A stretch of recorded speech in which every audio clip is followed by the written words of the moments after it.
All right, and hello everyone. This is Michael Connon representing the TooMedToo Star Wars Network. We've got your fix, and this is the Holocron House, the Art of the Rise of Skywalker, Session 10. We're starting on page 200 or 201. I don't know, somewhere around there. You can find it yourself.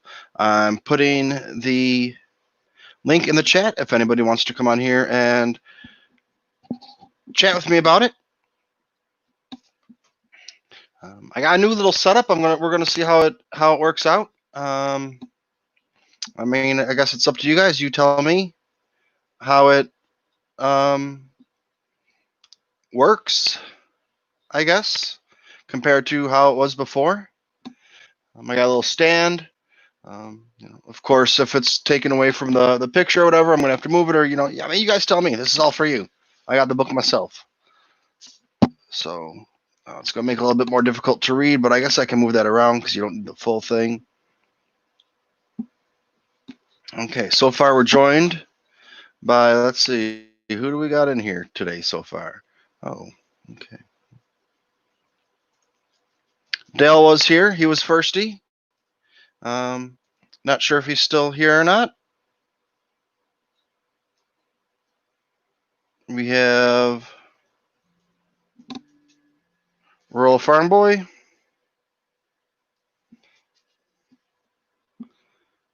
And we have Kylo Ren Flores. And I usually wait to open things up for the Bacta tank. But I got something in the mail today. Just arrived. So I'll show you. Here it is right here. Oh, here it is right here. And I actually got 2 of them. So let's see what we got in these bad boys, and then we'll get into the book.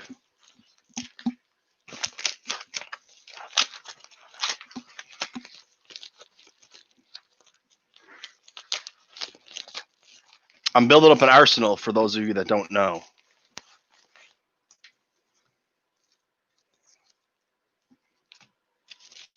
Wow, those came really quick. Holy shit. My other ones haven't even come yet.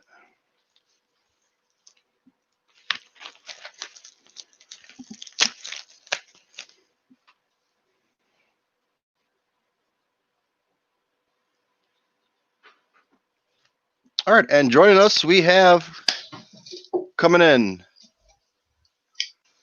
Maybe coming in.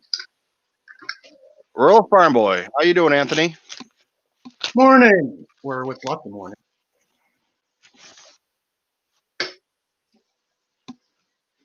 Doing fair. Oh, these are adorable. What you got? Well, they weren't what I was expecting because these were the latest ones to come in. But I'm going to shrink you down for a second here. Okay. And just go to me so I can show you these. Also, congratulations on getting remember I told you, Al? Congratulations on getting me to pause Shadowfall. I started listening about 8 o'clock this morning and weren't going to let up until you said you wanted to do some Holocron House. Well, I'm going to lend a hand to that and pause the book. And so far, it's a really, really good story. Let me take a quick look here. I forget which chapter I was into. So I'm on chapter 10, I think, somewhere around there. I haven't been listening as much as normal, but so here we go. I own these just because I'm a proud puppy dad. I don't know where Delilah is right now, but I got Delilah stickers. Aw. Miss Chris, you're going to want one of them, right? And even though she's not around anymore, she's still part of the family. We got some nub stickers. I mean, there's no reason for it. Just I never got no reason for it. Just because. Yeah, she went to heaven right before Christmas. Oh wait, no, I do. Know at your house? No, I gotta close. Let me mute this for a sec. So you All got, right. yeah. So they're just sitting there. Hi, Dad. How you doing? Hi, Dad. Even though Nubs is a girl, looks like a guy. Hi, Dad. How you doing? Hi, Dad. So she's there like this and be like, "Oh, little puppies." Well, Alrighty, got yeah, it sorted. No, I got some. I don't know why the other stickers haven't arrived yet. I ordered for some stickers for Sticker Mule for the channel, and they had a really good deal on them. So I was like, you know what, I'm gonna get some stickers of Nubs and Delilah. Just fuck it, why not? So that's what we did. All right, so we got the new setup with the stand, which I think might work a little better. I might have to move it around here and there, but we'll see. Okay, we're gonna go over here. I think this was on the last one. We have Force Fight Storyboard. Oh, this is a lot harder for me to read. It's further away now. Let me get my. But all right, we'll figure it out. Hot on Race Trail, having located. I can't read that because of the glare. All right, maybe we'll try something a little different right here for this. Whoa! Look at everybody. What's going on? So I can bring it a little closer, maybe. Just do the one page at a time. Go. All right, now, how's that picture look for you guys? I know it's a little tilted right now, but no, that looks good. because I'm on a really small computer right now. I have like a 3x2 square I'm looking at right now on the computer. The way it's set up, so I can't really get a good visualization on if it looks good or not for you. But I think we talked about this last time, but I'll just go over it really quickly again. I'll move this guy down here so you can see a little better. And I guess this can go down here too. Don't rip the pages. All right. So if you need me to move it or just let me know, because I'm not looking at the screen. I don't really have a screen to. I mean, I got it's smaller. The screen I'm looking at is smaller than my phone on the screen on the TV right now, or on the on my little laptop. Well, to me, it looks good. But, I asked the chat for their input, right. so we'll see. Hot on Race Trail.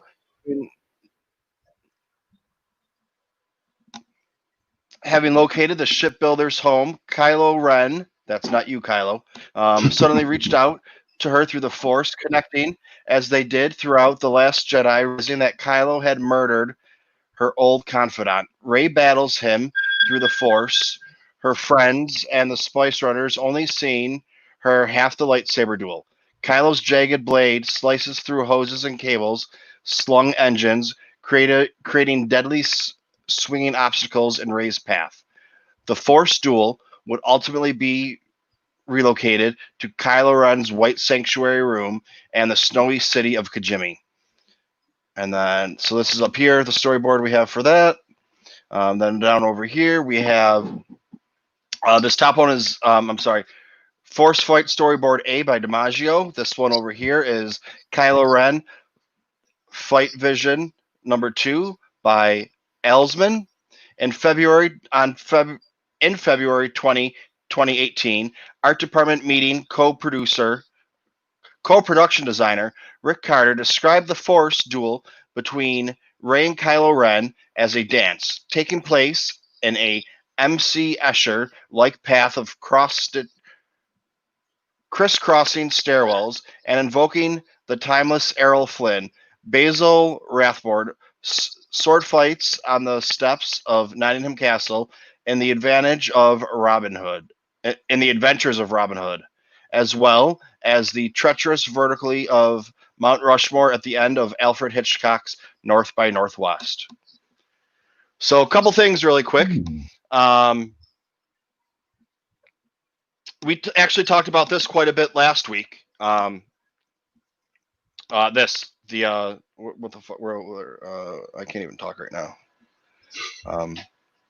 I just made a realization too, and I'm getting my mind's blown.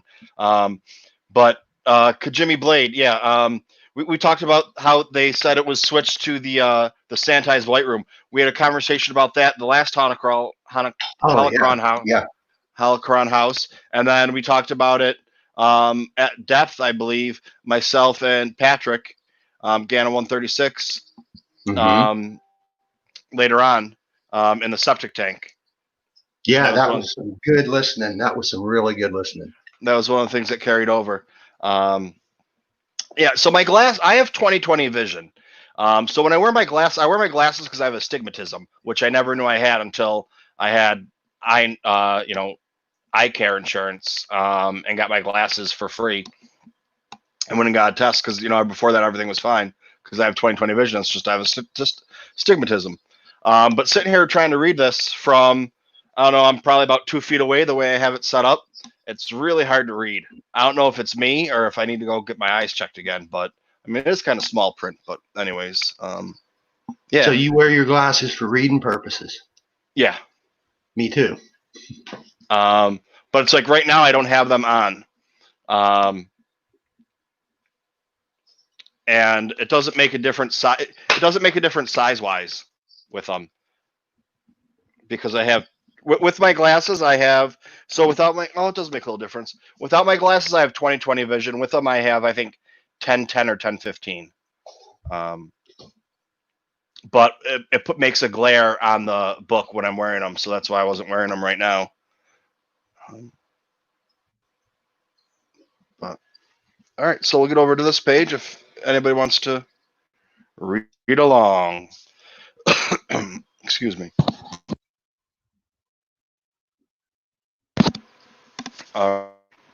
And don't forget, in an hour and 15 minutes, we have Blue Bantha Milk with their stream.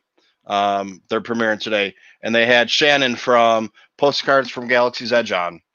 But we'll get this done before that, maybe. The story of a boy, a girl, and a universe.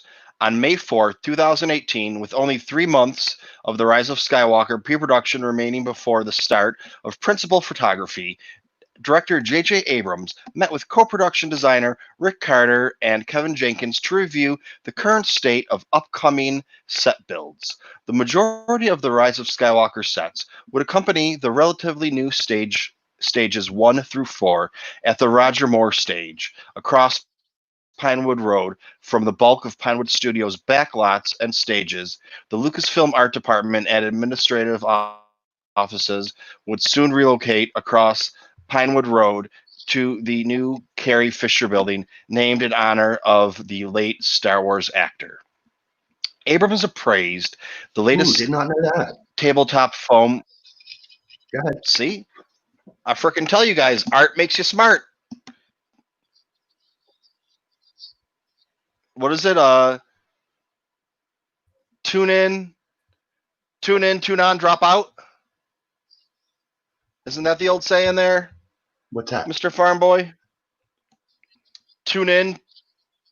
First time. Tune in. First time tune I've out. heard Drop that out. So somebody needs to Google it. Tune in. Tune out. Drop out. Something like that. I believe it's an old 70s thing about I've heard mixed reviews about it. It has to do with watching TV. How you just kind of become a bum and don't do anything if you just sit around and watch TV all day. So, you tune in and then you tune everything else out and then you kind of drop out everything else. I've also heard that it has a late 70s connotation to doing acid. So I'm not sure which one of those two is true, or maybe both, because I guess they could both be true. Not that I know from experience or not. I was a model child. As my mom would tell you, she'll fucking. No, I'm sorry, I shouldn't swear. It's early in the morning. She'll tell you I was a devil child. Anyways, Abrams appraised the latest. Blah, blah, blah. Okay. Abrams appraised the latest tabletop foam core model of Hidden Resistance Cave Base Dominance by Leia Organa, A New Hope, and Rogue One's Blockade Runner. Kind of like we do with our playlist. Yeah. Well, I don't drop out. I still do things. But, But that's why I end up listening to stuff 2 times sometimes, or I end up rewinding a lot. A New Hope and Rogue One's Blockade Runner, the Tantive 4 or Tantive, although Real Farmboy will yell at you if you say it that way. It depends on who you listen to. Over there. Audiobooks, you're more than welcome. You know where I live, New York City, but you just got to find me then.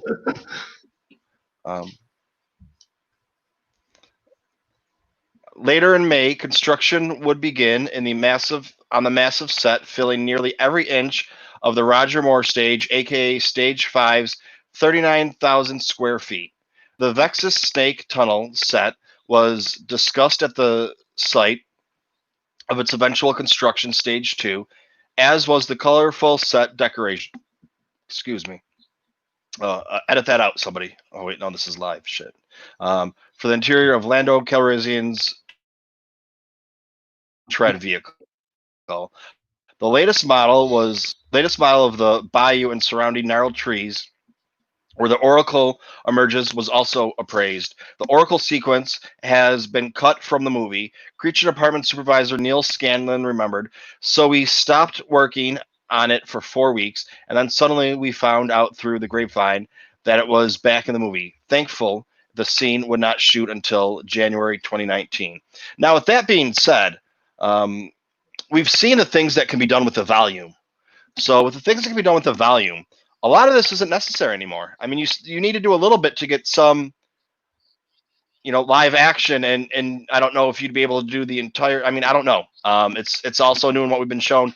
These worlds that they're creating in the Mandalorian, and you'd swear they built these huge elaborate sets, and it's just a flexy computer screen, for very weak layman terms.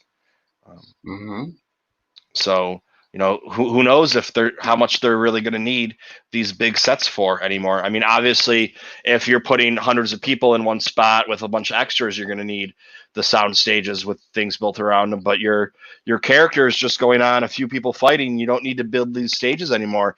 If they make the screen big enough, they might not have needed to build this whole intricate set of where the snake was, the Vexus Snake Tunnel. So we'll have to see what that has to do, how that has to do with the future of filming and movie and TV creating. But nobody knows. Maybe somebody knows. I don't know. Somebody knows. We don't know, but somebody knows. I've never written a film as much as this one, said co-writer Chris Terrio. It's like the tide. There was a new script every morning, but just keep going and going at it. Loosely thinking it's not good enough. It's never good enough. Luckily, the production team is so good they can shift and adjust. Well, course correcting as we go. We're trying things, and some things don't work, and some things aren't ambitious enough. Some things are overly ambitious. Some things are too dense. Some things are too simple. Some things are too nostalgic. Some things are too out of left field. We're finding our balance. Moving on to Stage 1, Abrams, Jenkins, and Carter discussed Kylo Ren's Star Destroyer bridge set, which would first be shot in the redressed form of the boardroom meeting between Kylo and assembled First Order generals. Less than a week later, Solo: A Star Wars Story, the second of the series of Star Wars standalone films, had its red carpet premiere in Los Angeles El Capitan Theater on the evening of May 10th, 2018. Opening through the United States on May 25th, the Rise of Skywalker costume, creature, and props department show and tell meeting continued through the months leading up to August 2018 with the first camera test for returning Force Awakens director of photography Dan Mindell occurring at Pinewood Studios B stage on May 22nd and May 23rd. Scouting for location shoots continue in June with a tech recess to Jordan from June 10th to 14th, nearby Ashridge Estate in Hertfordshire and Ivanhoe Beacon in Buckinghamshire, England. I knew those were England names as soon as I started reading them. England scouted as potential locations for the hills overlooking the crash second Death Star on June 21st, and Pinewood Studios adjacent Black Park for the jungle outside of the Resistance base on June 25th. Abrams reviewed the marked out Kylo Ren Sanctuary set on Stage 4, eventually constructed on Stage 2, on June 22nd. Also checked with progress and massive Resistance base set on Stage 5. 2 months out from shooting that sequence, the aluminum skin of the blockade runner was being applied to its steel frame, and cave walls were raised and painted around it. As the department scrambled in participation in Abrams' first day of shooting on July 25th, Abrams and Terrio completed their first shoot draft of the Rise of Skywalker script. 2 days later, the 13th and final camera test took place in Pine Ridge B stage. John Boyega as Finn, Oscar Isaacs as Poe Dameron, and Jonas Sumatamo as Chewbacca rehearsed alongside creature performer Nick Colleen as Claude inside a restored Millennium Falcon cockpit, following the set stint as young Lando Calrissian's Falcon's cockpit in Solo, a Star Wars story. Actor Daisy Ridley as Rey, Adam Driver as Kylo Ren, and Naomi Ackie as Jannah also appeared before the camera in front of a Resistance base wall set piece. The same day, Lucasfilm announced, I just had an idea. So when I do the rest of the Holocron house, oh, Mr. Rez is here. That wasn't an oh like ill gross. That was like an oh like hey, I'm surprised. Good to see you, Mr. Rez. Sorry. I think when I do the rest of the Holocron house, when I do the other books, like the first one, I'll just do a quick overview and kind of flip pages and like hear what it looks like and kind of show a couple pictures, and then do an in-depth one so people can sit there and go through, you know, watch an hour-long video or break it up into 2 half-hour videos, whatever, and then do an in-depth one. I don't know, just an idea. I don't know what people think about that, but that's the idea. So we'll see what happens with it, because, you know, my ideas, they don't mean anything. The same day Lucasfilm announced The Rise of Skywalker would begin filming on August 1st with the Star Wars newcomers Aki, Richard E. Grant, and Kerry Russell joining the return cast members, including Mark Hamill, Anthony Daniels, and Billy D. Williams, reprising his Empire Strikes Back and Return of the Jedi role as Lando Calrissian. The return of composer John Williams, second unit director Victoria Mahoney, the first African-American or female director in Star Wars feature film history. All right, mark that one for the calendars, fellas. And the various heads of production departments were also made known that day. Lucasfilm announced that with the blessing of her family, Carrie Fisher would be reprising her role as Leia Organa in The Rise of Skywalker using previously unreleased footage originally shot for The Force Awakens. All right, so anybody that's around for the Holocron house or the subject tag tonight, we can talk about that. We haven't talked about that in a while. How we feel, you know, what are about the unreleased footage used for The Force Awakens. We'll talk about that tonight in the septic tank. It's been a year now since, you know, a year and a half since we've seen the movie. People have been able to see it now on, I almost said VHS. Holy shit, I'm old. On VHS, I just said it again, on DVD, or been able to stream it. It's on Disney Plus now. You know, so we can, maybe that will give us something to talk about, or just be me talking about nothing. Who knows? Carrie was someone who did not know how to do without, recalled Abrams, and Leia is a character we didn't know how to do without. Luckily, we had filmed a number of scenes that hadn't been used, and we realized that we could repurpose the footage and have her part of the story in a way that felt meaningful. We're seeing through these shots come together. It's been pretty mind-blowing how invisible it will be done.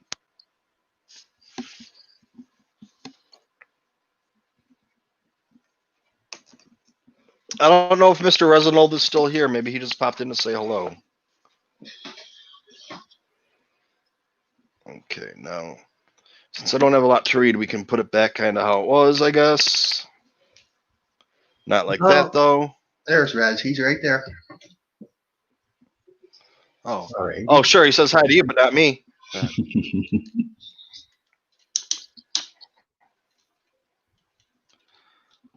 I'm nice enough to send him an invitation along with everybody else on Twitter. And then I'll put it down a little bit here. All right, maybe that will do. Okay, so up here we have the Snowy City Eclipse version 1 by Elcott. Up here we have the Occupied City Sketch version 1 by Cheshire. Even though we didn't know what the scenes were going to be, we knew that JJ wanted to do it in the snow. It had been attracted to some research of Italian places that had windy streets, but the real idea that ended up solidifying for me was, let's go back to the aspect of the DNA of Star Wars.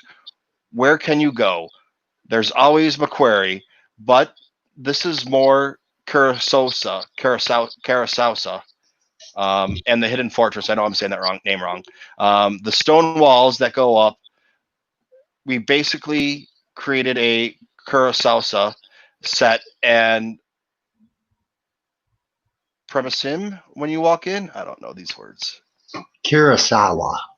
I was close. Yep. Rick Carter. And then we have over here, we have this picture of the Occupied City exterior version 3. If you guys need a closer up picture, just let me know. I can make that happen. Maybe I'll do it. I don't know. Maybe I won't. We'll see. Hopefully when they get Snow City, people will feel that Ralph McQuarrie would have approved of these designs and it would have been in his vernacular. But Ralph had never tackled anything like that. A square roofed, snowy Kurosawa city with sloped flagstone walls. And that's Jenkins. And down here we have Snowy City Gate version 1E by Bancroft. And we'll just try and get a little closer on there for you. The best we can.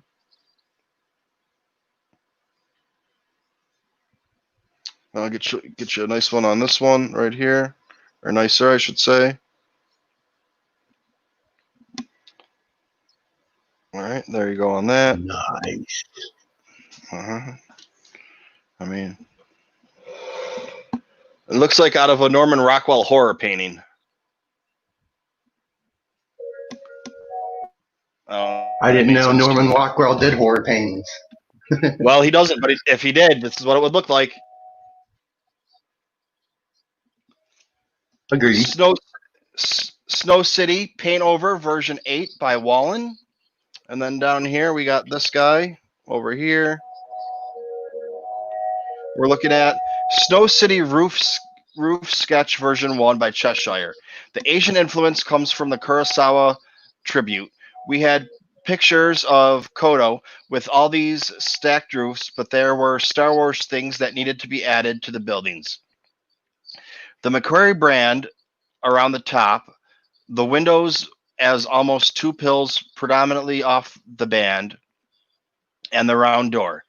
Even the insets, if you look at the doors, they were cut into the buildings. The reason they're cut into the buildings is because when snow falls, you don't want the door to go straight into the snow. We thought that deeply about how to enhance the design and make it feel like we found a location, like we found in Tunisia to film it.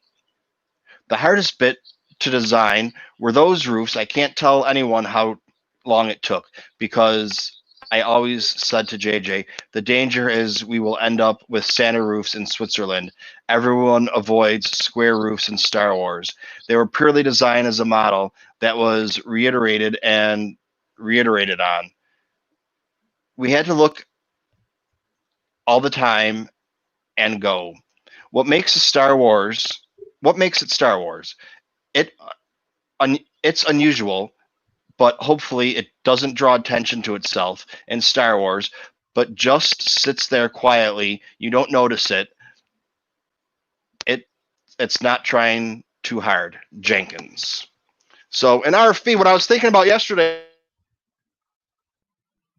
is with my computer situation I'm having right now and not being able to do the going back to the visual dictionary after we finish this. I can just do it the same way we're doing this book.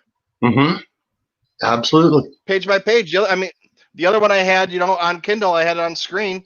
But I guess we don't have that. So I'll just do a quick overview of this or talk about this really quick. So up here we just have Main Street Sketch version 1 by Cheshire, Main Street Sketch version 5 by Cheshire, Main Street Sketch version 4 by Cheshire, Bar Interior version 12 by McCoy, and Bar Upstairs Sketch version 7 by Cheshire. I'll give you a close-up on these ones, or, let me know if that's all right, too, you guys. 'Cause trying new things, seeing how things work out with this situation. But there we go on that one. We got, well, I guess I can do this, make it like that, and that can do a straight-on shot, so it's not at the angle like that for you. Yeah, it looks good. Yeah, I changed the camera angle a little bit for you, so that's what we got for the bar. And then, all right, here we go. Here's a nice one. Oh, we got a glare. Let me move this so we get the glare off. I'd go and pull out the lights and everything, but Danielle would get mad at me. So, and the tents and all that shit that I bought that I don't need or ever use. But all right, so up here we have Elastic Lady version 2A by Brockbank. Holy I don't even know what's going on with my mind. I can't even talk right now. So, all right, so you see we got a close-up. We got Finn. Let's see if we can get this to. We got Finn. Where are they?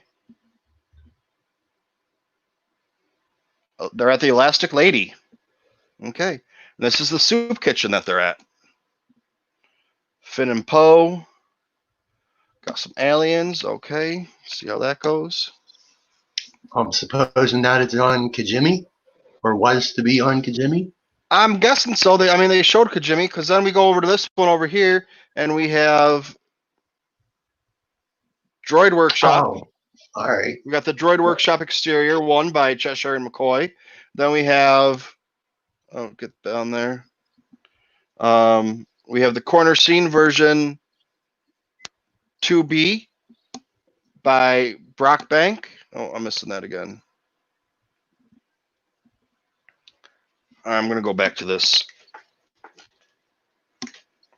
I'll show you quick ones, I guess. All right, so you got Finn and Poe and Ray in there. If it would focus, it's not focusing. But you can make them out right there. You can't see that good if it's too close. There we go. Yep, looks good. And then you have Babu Freak down there. So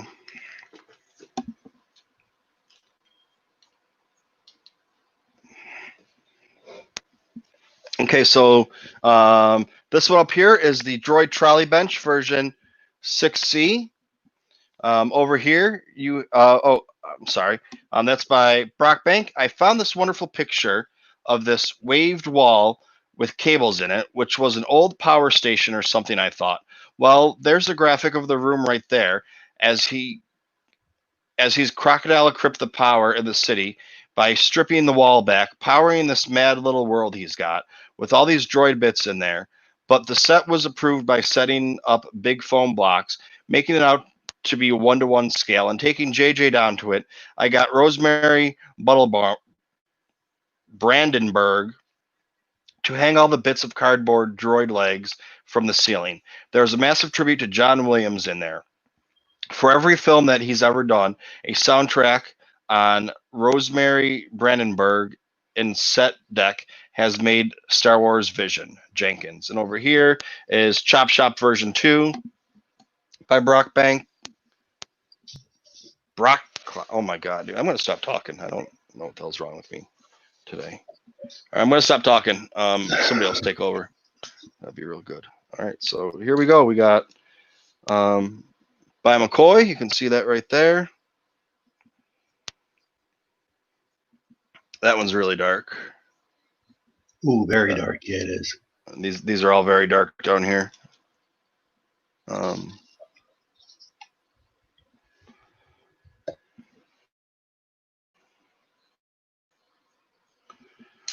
It's like Transformers and shit. All right, so up here we have in late November 2017. Let's see if how this even works now. Oh, I bet if I move it back over here though, and I move it that way, that might be better. All right, it's work in progress, people. Come on now. DO BB-8 version 7 by McCoy up here. In late November 2017, what would become of the desert festival planet of Pisana was more of a swampy pirate planet with speeder trucks forming fast-moving and dangerous shipping lanes. The pirate bounty hunter gang sends our lead characters on a trucking starship, and BB-8 is separated from the group.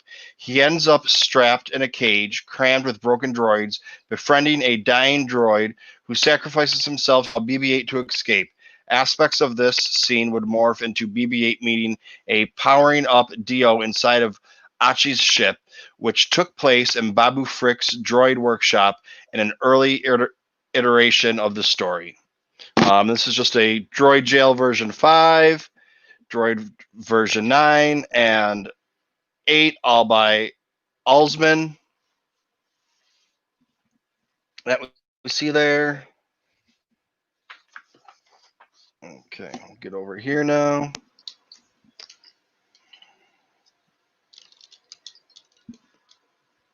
Oh, that's the wrong one. I need to be up here, right? Yeah.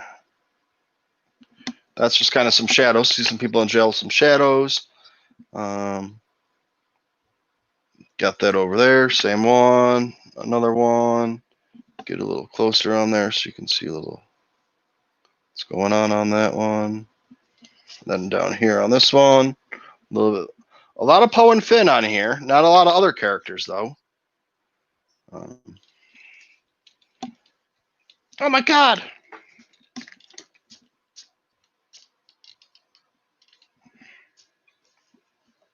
So this one up here, let me get it better for you. Try to, anyways.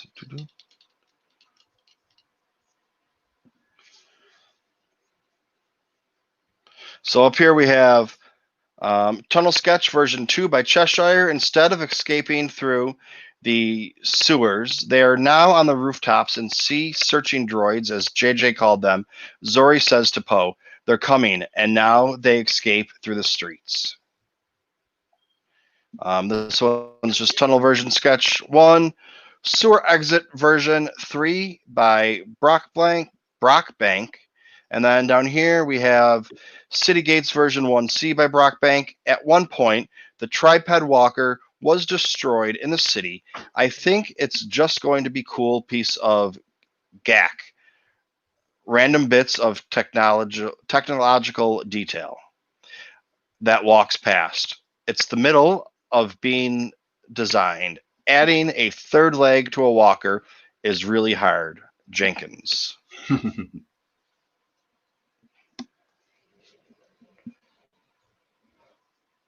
Slide this over. Get a little bit like that. All right, here we go. This is a big boy right there. We got the Millennium Falcon. We can see down here, we got, if it focuses, we got Chewie being taken away. Down here we have Kylo with the Vader mask.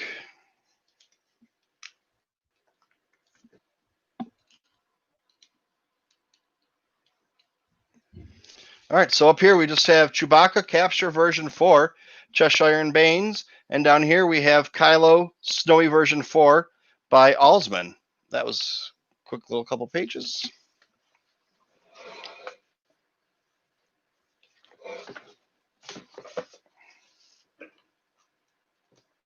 Let's drop this in for a second. All right, so then we go over to here. And it looks like we got Jannah We got a nice picture of the Millennium Falcon coming in. Try and get a little closer on that.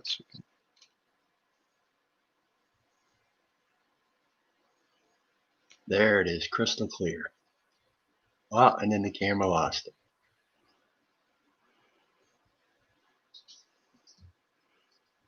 Well, you've seen the Millennium Falcon before, right? It's a big screenshot there. There's a better shot of it right there. Mr. Falcon coming in.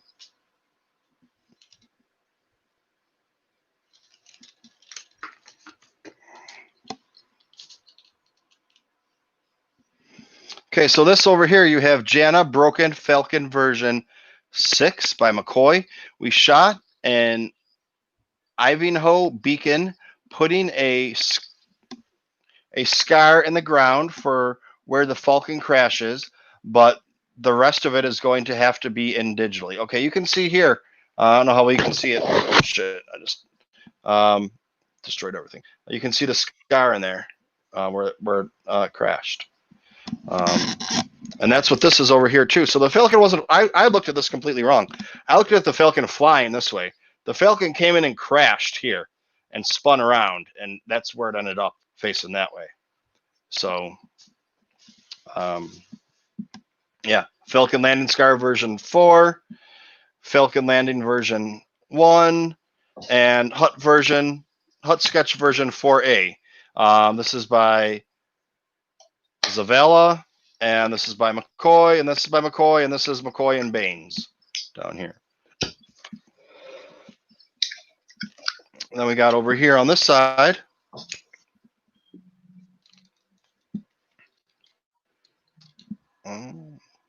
I think we all know what that is.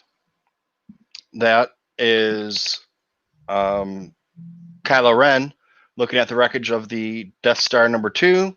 And we have the group of the good guys down there in the corner.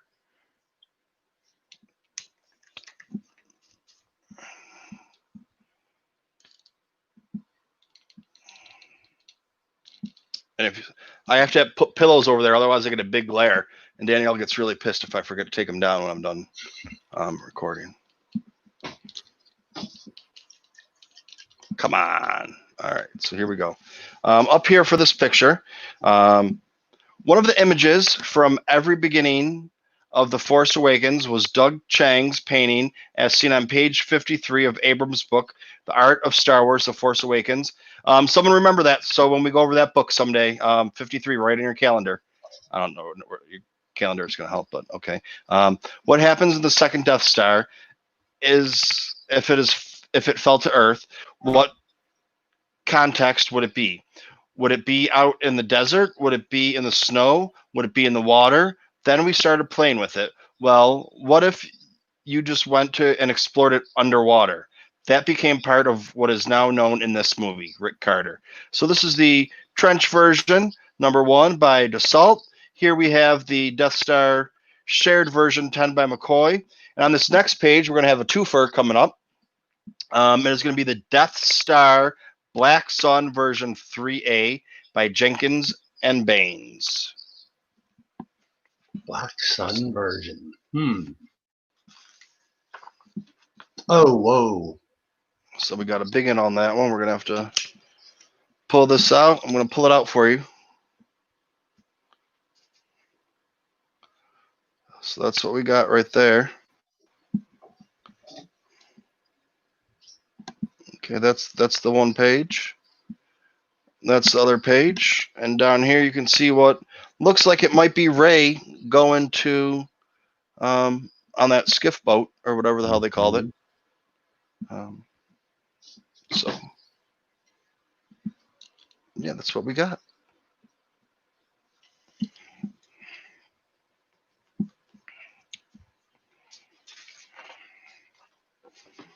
While we're here, we'll show you this. So we got, looks like some people going all over on some type of water-faring vessel.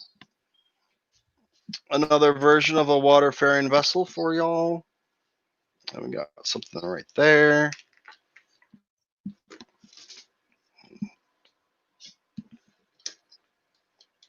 Oh, hey, that's me. How you doing?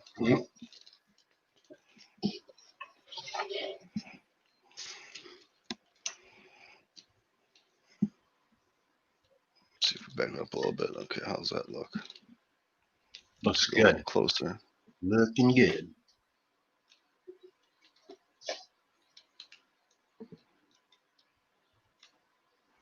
I spent longer trying to fix the camera than it's going to be showing the picture. Sea Skiff version 1 by Hargraves. We did all these skiff designs, but JJ wanted to see people winding things, pulling things, doing all that. We said there's a boom that goes over your head. We've got these sketches in my little book from the meeting where we talk about this boom flopping over the top of your head, Jenkins. And then we have Skiff version number 2 by Tappan and Jenkins. And then over here we have Sea Approaching version 5 by Brockbank. Let's see if I can just skip this over to here without having to move anything around. All right. And then here we go with these. Oh, I didn't give you a close-up. I'm sorry. It's just some architecture right there. Nothing too crazy. This is Storm Planet thumbnail version 1, and down here you have the Storm Planet flooded version 4C. This is by Sanders. This is by Hargraves and Baines. It's weird going through this book. You can kind of have an idea. I can't always tell who drew these pictures, but you can narrow it down a little bit. On if you asked me, hey, if was it this person or this person, I might have a better guess than before I started the book. But all right, so here we go. Try and get you a little closer on this one. All right, so what is this going to be? What is this going to be? Looks like it might be Kylo and Rey. Looks like it might be Kylo and Rey in the back over there. And then, of course, we have Finn and Janna. But we shall see. We shall see.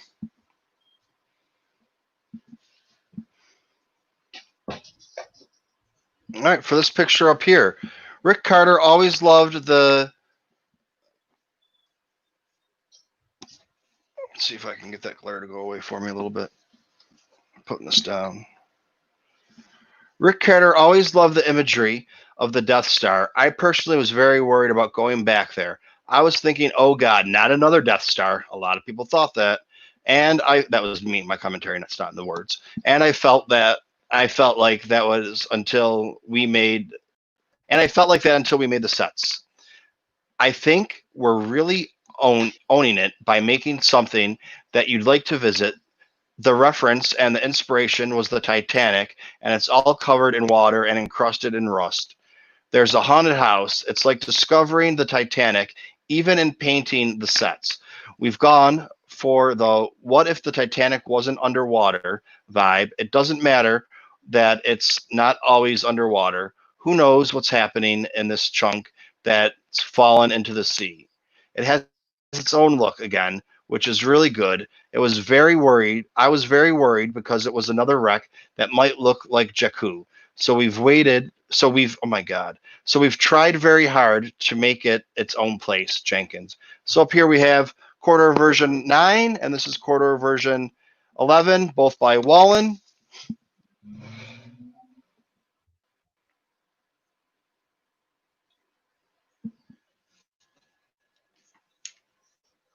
Okay, maybe if I turn this way a little bit, we'll get a little glare out of the way. All right. I'm just talking to myself. It's no big deal.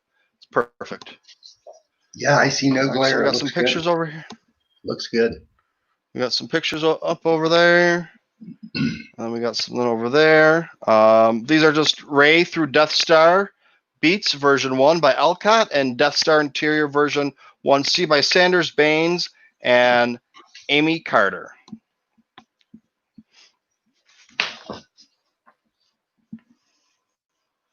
I'm just checking, see how we're doing on time. We're flying through this. It seems that the more obscure and the more like drafts we had or things that didn't make it in are much more conversational than these last few sections because it's pretty straightforward. So these are just I don't concepts know. of Rey making her way through the Death Star. Yep. Death Star Underwater version 2A by Cheshire and Baines. Death Star Chasm version 2A by Northcuff and Baines. Oh, now we're getting in some collaboration art. 2 or 3 artists at a time working on a piece. Try and get rid of the glare on that for you. I don't know how I'm doing here. I might have to just hold it up. It's not much. No, the glare's not too bad. It looks good. Okay. Ray Climbing version 1A by Baines up here. And then we have Ruined Interior version 1A by Baines again.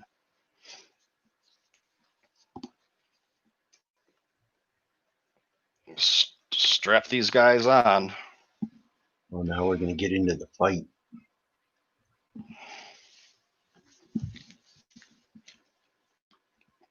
Well, I was about to say I don't know how much of the fight we're going to get in this this chapter. It might be the last one, but I'm going to be wrong. First time for everything. So we see Ray there. We got a TIE fighter in the background. Looks like we got some throne room going on right there.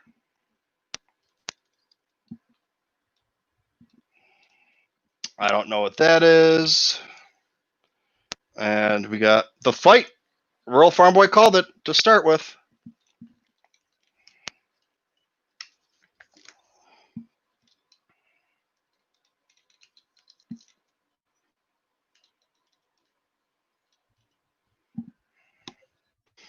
All right, so over here we have the Wreckage version 1. We have a Throne Room version 1. Both of these are by Klein. Over here by Cheshire, we have version 2. So that would be the, I guess, that we're supposed to be looking at. And then over here we have Death Star Fight version 1 by Brockbank. As the story evolved, we struggled to work out what exactly we needed to do in the Death Star until we understood that there is a very important conversation between Rey and Kylo that takes place here. Finally, we managed to convince JJ that we need the throne room. It's all shattered, and that's where Rey finds the vault. It's on the wall in the downstairs floor, on the floors collapsed, where Vader hunted for Luke at the end of Return of the Jedi. It has a hidden secret door that opens up and allows her into the vault. You can't just put a door anywhere, so that was a tough one to work out.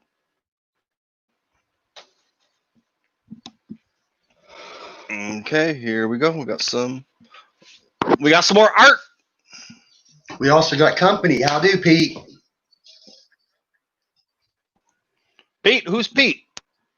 Oh, Pete, I know Pete. He's taking a short break while he's working on his brakes. I'm going to guess he's talking about the brakes on his vehicle. Well, glad you're here for the break. We got a couple pages left to finish up, so you have to go back and watch the replay on the other 10 episodes too. But Pete, don't forget, we're going to, not yet, but when you're done with your breaks, start sipping on some whiskey, because we're going to have a little septic tank tonight. And we have a conversation to start off with.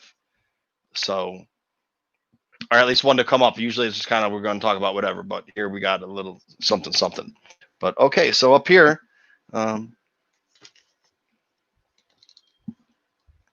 we got,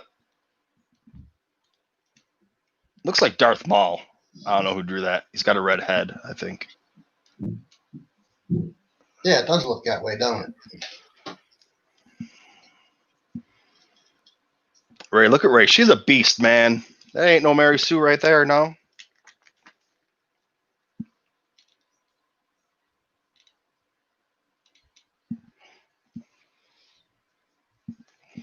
Okay, up here we have the Death Star version 1 by Brockbank.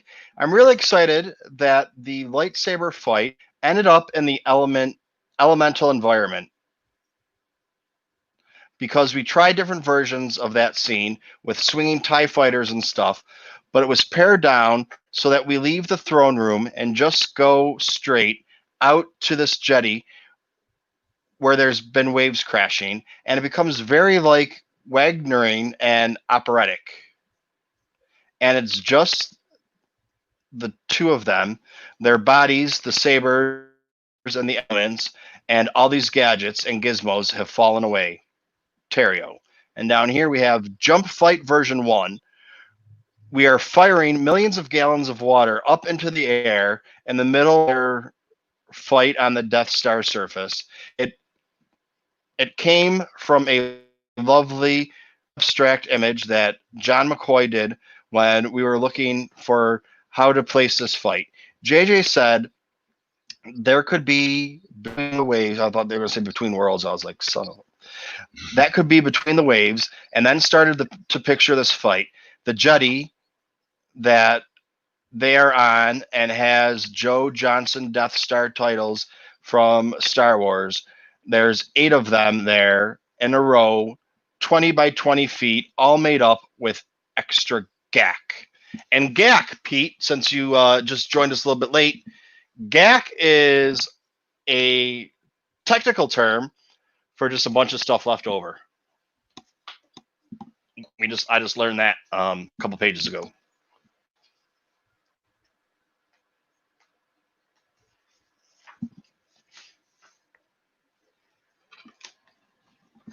And Pete says you can hear the Wagner.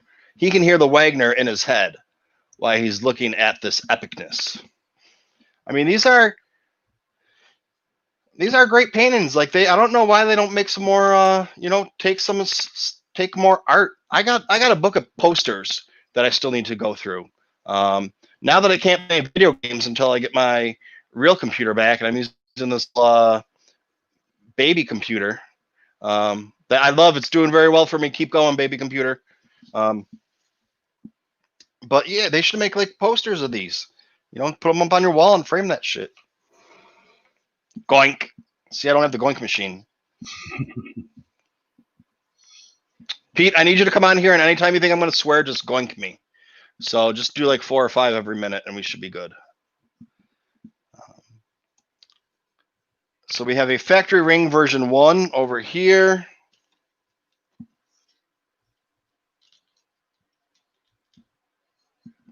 You have a factory ring version 2 by Dassault. The other one's from Dassault.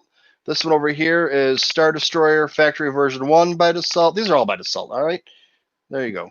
And then we got this one down here. Another one. This is the Star Destroyer factory version 2. Once again, Dassault. Get you that picture in there. And then this one down here. The idea for the design vernacular is that these are exiles that have gone to this dark place of the galaxy, and they have continued their belief in the Empire.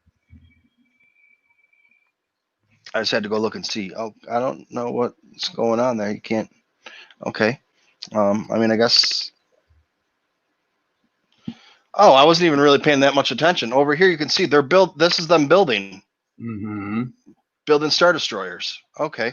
I wasn't even looking at those as Star Destroyers. I didn't even get a good look at those. You guys probably got a better look than I did. I didn't even see those as Star Destroyers. I just thought they were like metal teeth coming out of some hole. I don't even want to start talking about that. It's not the septic tank. That one on the bottom, I'm looking at it as if you were to look at an ISD straight on and then from left to right, cut the front completely off. You can see all the different levels of decks going from the bottom to the top. That's what I think I'm seeing. Yeah, I mean, I don't know if it looks like it looks like it's cut in half. I'm not sure if it's the front half or the back half or yeah, like it. If you took this bad boy up here and just cut it in half, so I don't know which way, if it's if this is, I don't know if this down here is facing out and they're building it out, but I guess that must be. I mean, that would make sense. It almost makes it look like they're building it from back to front. If you can see the backs here and this is coming out. I mean, that's the side obviously, but this is the going towards the front. And this is the back side. So, okay. That was the complete opposite of what I thought. I thought they had it pulled in backwards and showing it, but that would make more sense. because of what we have up here. And a little First Order too. Oh, look at that! That First Order ring. You see that up there? Oh, you can't see that shit. No, bring it down just a tad. That's the First Order ring. Yeah. Yep. So all these little things in here are Star Destroyers.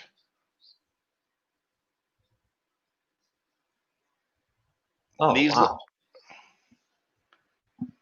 Dude, that is freaking amazing. Like,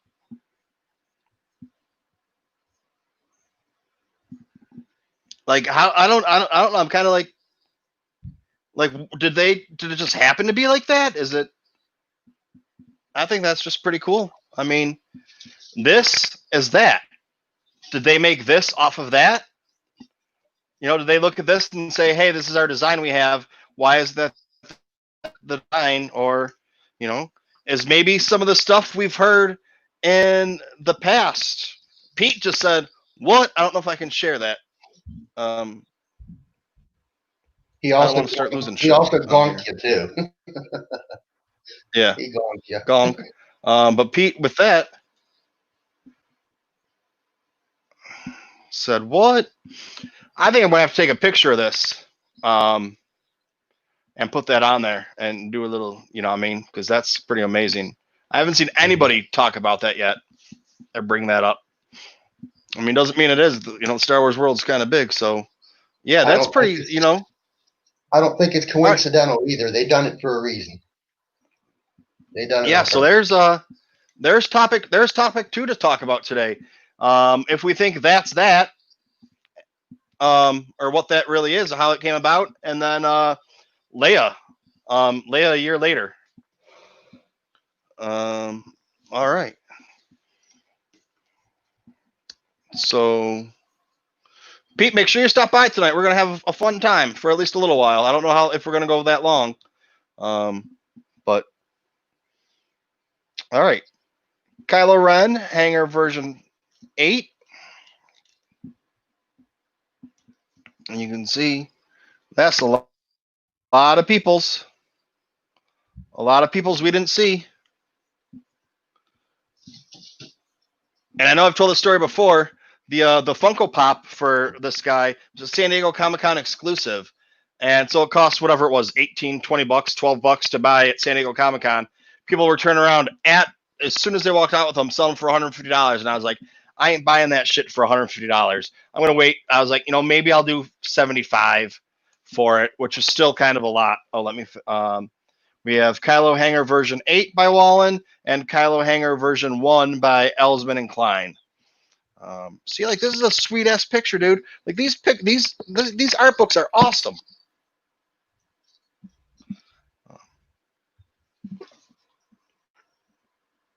This is Lucasfilm. This is what they do. Gonk. Yeah, so Pete's gonking me, so that's good. So anybody that's watching, it's not profanity if it's gonked. There just might be a little time delay on the gonk. So I didn't even know I said anything. But yeah, so this son of a bitch was going for $150. I was like, I'm going to wait for it to drop down. I might go 75 for it. We'll see what happens with the price or whatever. And I'm watching it for months. It's still 150, starts to go up a little bit. And I'm like, no, I'm going to wait. It's going to drop. And I looked a couple months ago. It was $900. This is for the Sith Trooper Funko Pop? Yep. The one that's the San Diego Comic-Con exclusive. Yeah. But now this is the only difference. If you look at the one you can buy in stores, and you look at the one from San Diego Comic-Con, the only difference is a sticker on the box. Uh-huh. I can have stickers made that are the exact replica of San Diego Comic-Con.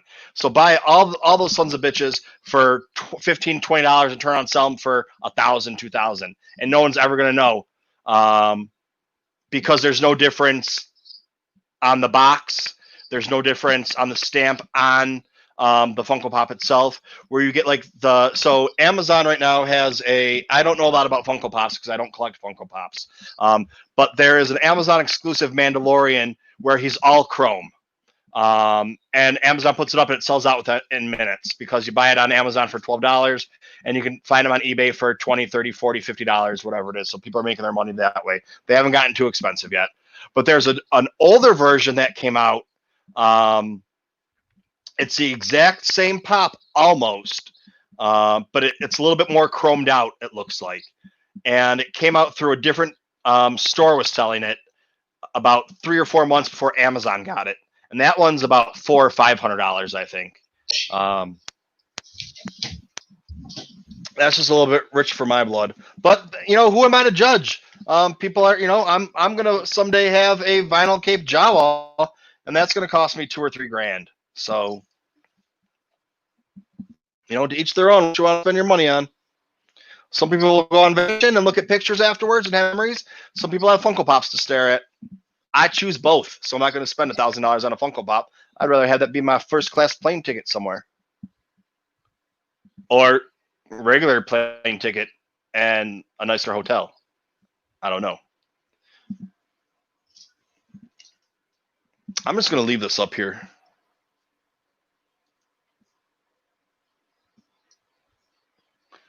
Okay, counts for everything. Pete is not banned. I'm just going to let everybody know for gonking me. That's an expression of love. Okay, so here we go. We got, looks like something. I don't know. Down here, we got a little bit of a Kylo Ren, and not really sure what that thing is. Looks like some kind of devil dog. No, banning Pete doesn't happen until we do Radio Rebellion chat. Pete holds the record for being banned. He got banned 4 times. I don't even know what it was on. Radio Rebellion. I banned him for Radio Rebellion, but he got banned 4 times and 1 show from here. So, as he does. I mean, he deserves it. Okay, over here we have Coruscant Landing version 1 by Alsman. Instead of finding his way to Exegol in the early November 2017 version of the Rise of Skywalker story, Kylo Ren instead takes his shuttle to a desolate ash-covered Coruscant, the once bustling city streets now overrun by giant wolves inside the abandoned Jedi Temple. Kylo takes a central elevator down to the temple's deepest level. Wolves. Always got to have the wolves. Coruscant Wolves version 5 by Alsman. Jedi Temple version 1 by Alsman. Kylo Helmet version 1 by Alsman. So that gives him... I'm getting a feel that some of that came from the now what I call fan fiction, the Trevorrow version. Hey, Patrick's in the chat. Hey, Patrick. So here, I mean, you can see that's the version of the mask. That's like straight out of Vader, or kind of looks like Phasma a little bit when Phasma has her mask cracked off of her. Mm-hmm. Sorry, Patrick, I ain't whipped up any Spotchka in a long spell.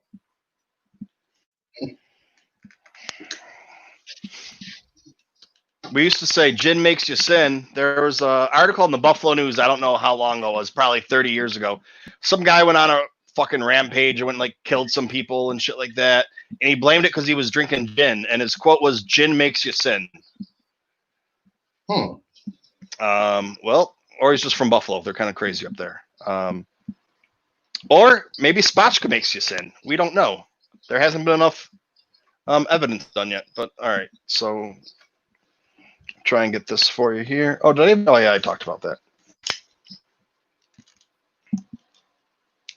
Horse Charge version 1 by Church. Oh, we got another destroyer right there.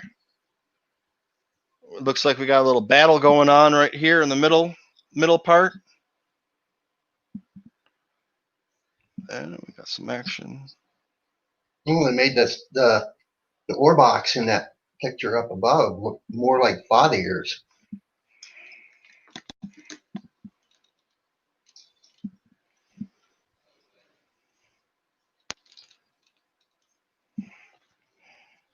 Turn it that way, get rid of the glare. Oh, that changes my whole angle. Now I gotta. Oh, look at that. You wouldn't believe it. I got the camera's halfway sideways to get this because the way I got. All right, maybe you would believe. I don't know. I'm trying to get it so there's no glare, but I can't get the. I'm not seeing any glare. Okay, I'm seeing glare. A little bit up top, but it's not bad. Okay, so up here you have the Horse Charge version 1. Over here you have Western Charge version 2, which I don't know how well you can see it. I'm going to show you back up again. That's the back of the destroyer, and that's Peoples. That's little Peoples down there. Okay. Yep, I'm seeing it. And all I can think of right now, and I know this has nothing to do with Star Wars, is that song by that little girl. What's inside your butthole? It looks like a big butthole with a bunch of turds falling out. I know you people know what I'm talking about. What's inside my butthole? Maybe it's an astronaut. Maybe it's something. I don't know. I'm not familiar with that. It's swept the nation for a day, as things do on social media. Went right on by me.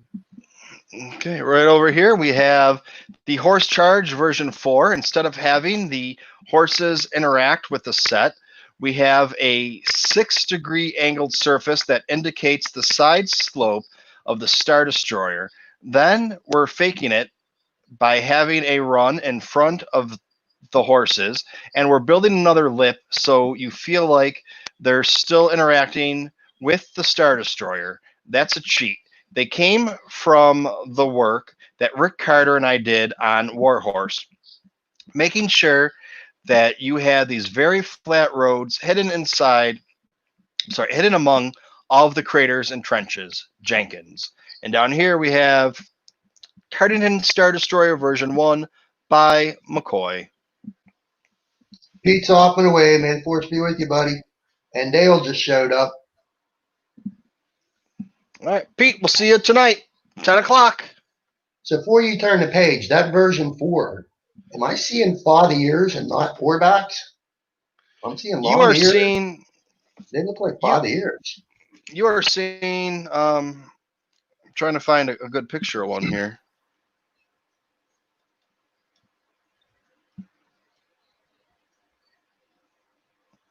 Neither.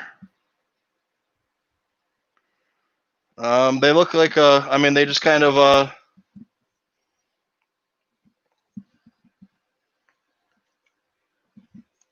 they don't look like anything.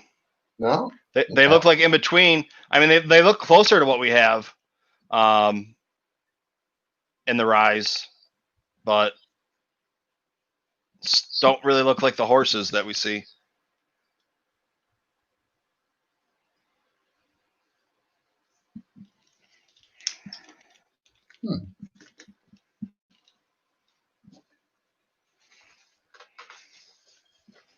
I thought we were almost done. We're still not done yet. Wow, this keeps going and going. Oh, a couple more pages left. And then recharge and be right in time. Take a pee break, and we got Blue Bantha Milk at 1. Yeah. From a certain point of view at 2. And Alberto at 5. I'm not going to finish Shadowfall today. It'll have to be into the weekend. I might not have any playlist this weekend.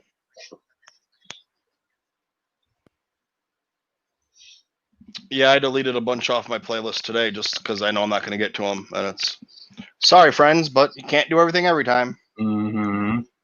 All right, so over here we have Battle Moment version 4. And then, we're not showing the picture too well, are we? Back that ass up a little bit. All right, and then over here we have Swing version 6 by Jenkins. So up here we have them showing, we got all the Sith troopers coming off, and we have them fighting. Down here's them coming off of the destroyer to the other part of the destroyer, or onto the Death Star, whatever the hell they were doing. I don't know. I think that's Who's after. ever seen that movie? That's after Finn. Who's ever blows seen up that movie, that anyways? beacon. That's after Finn blows up that beacon and he's getting away.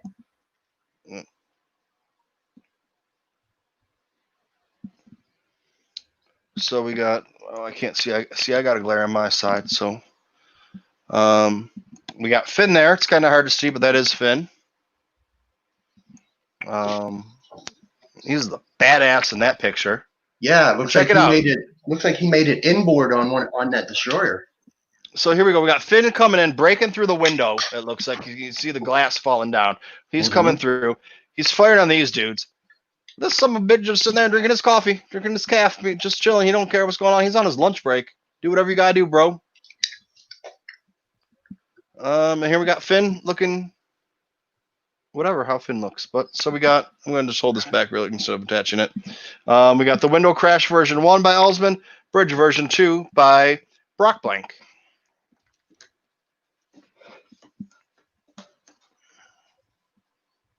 And Dale says he just woke up, but he was the first one 2 hours ago to say hi once I started put the stream in order.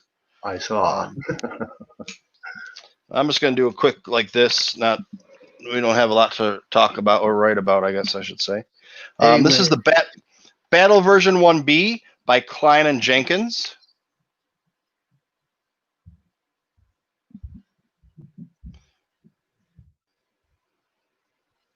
Okay, and then right here we have the wide shot version 8 by Klein. That looks like recently a lot of there's been a lot of pictures coming out. Oh, I should probably make it look better.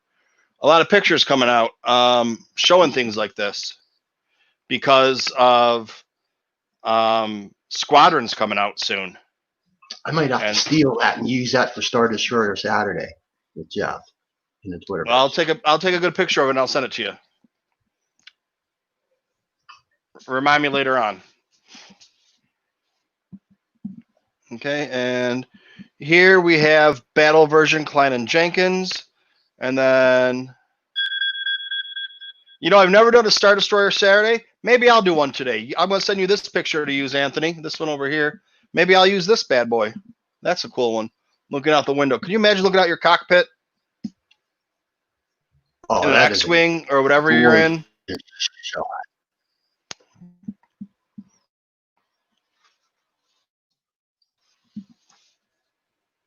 And that does it for today, tag folks. Jeff sometime and ask him to include you in the ask him. Oh, that was it. All right, yeah, that was it. I mean, coming up.